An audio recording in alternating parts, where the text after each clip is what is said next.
Kami akan hadir dengan program-program yang meningkatkan keterampilan dari para pelaku usaha ini untuk mereka bisa beradaptasi khususnya di bidang teknologi digital. Namun yang paling terpenting menurut saya adalah tetap membangkitkan optimisme di saat-saat yang teramat sulit ini. Kita tidak ingin sektor ini mengalami kerusakan permanen atau permanent damage.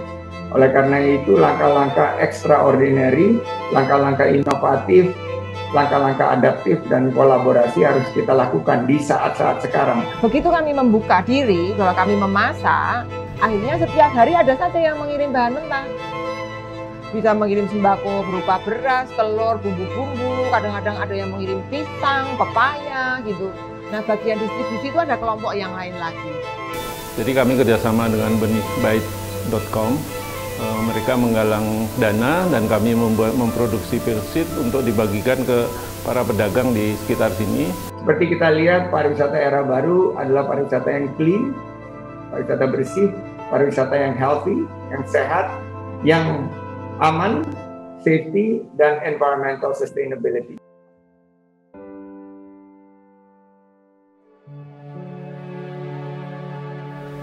Saat itu Maret, pertengahan COVID melanda gitu di Indonesia di pertengahan Maret, berdampak sekali langsung ke penjualan kita.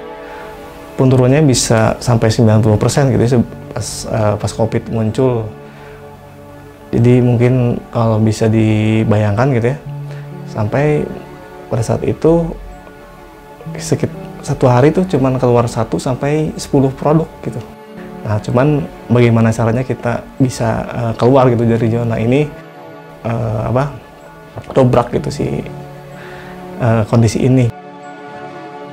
COVID pasti berdampak ya, nggak cuma di Gang Nikmat, banyak juga di banyak lini bisnis. Tapi kalau di Gang Nikmat sendiri ya pasti, karena kan basically kita fokusnya di dine in ya, makan di tempat. Perbandingan atau kayak grafik penjualan ya pasti pas COVID terjun payung ya. Tapi ya itu tadi, maksudnya ada gelap, ada terang, ada malam, ada siang gitu. Ya pada saat itu kita gimana caranya untuk bertahan, lalu untuk ya tetap ada harapan aja. Strategi pada saat pandemi, si Sugeng sendiri lebih memperhatikan digital gitu, online juga.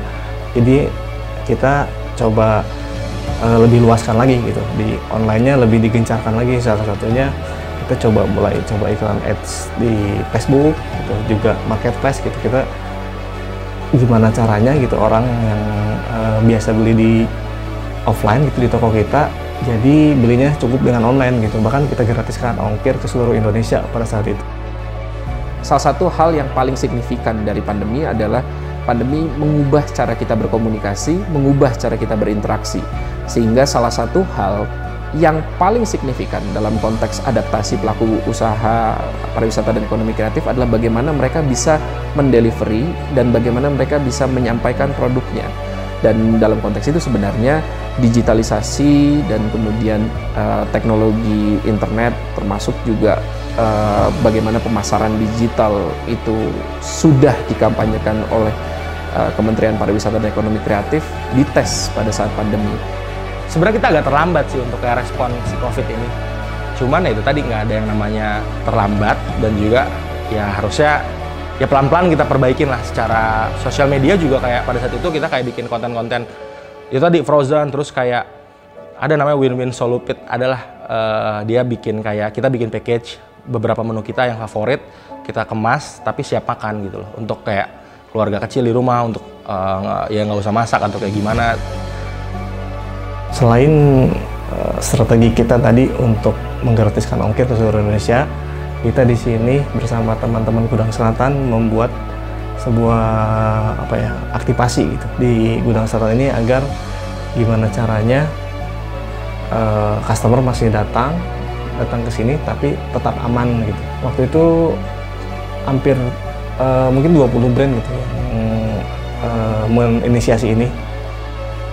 Dan kita sebenarnya bisa melihat bagaimana pelaku-pelaku usaha parekraf itu sudah cukup berhasil, terutama ketika mereka mengintegrasikan sekaligus juga memindahkan sebagian dari bisnisnya ke ranah internet atau ke ranah digital. Bagaimana mereka memanfaatkan teknologi aplikasi, juga memanfaatkan media sosial untuk pemasaran, bagaimana mereka mulai menyadari psikologisme publik di ranah digital yang sama sekali berbeda bila dibandingkan dengan di ranah fisik. Maka kita bisa lihat bagaimana mereka sebenarnya juga sedang tidak saja menghadapi tantangan, tapi juga menciptakan opportunity atau kesempatan pasca pandemi tersebut terjadi.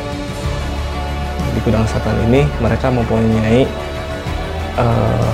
menurut saya semacam saling support gitu antar industri gitu. Gimana caranya kita bangkit bersama gitu.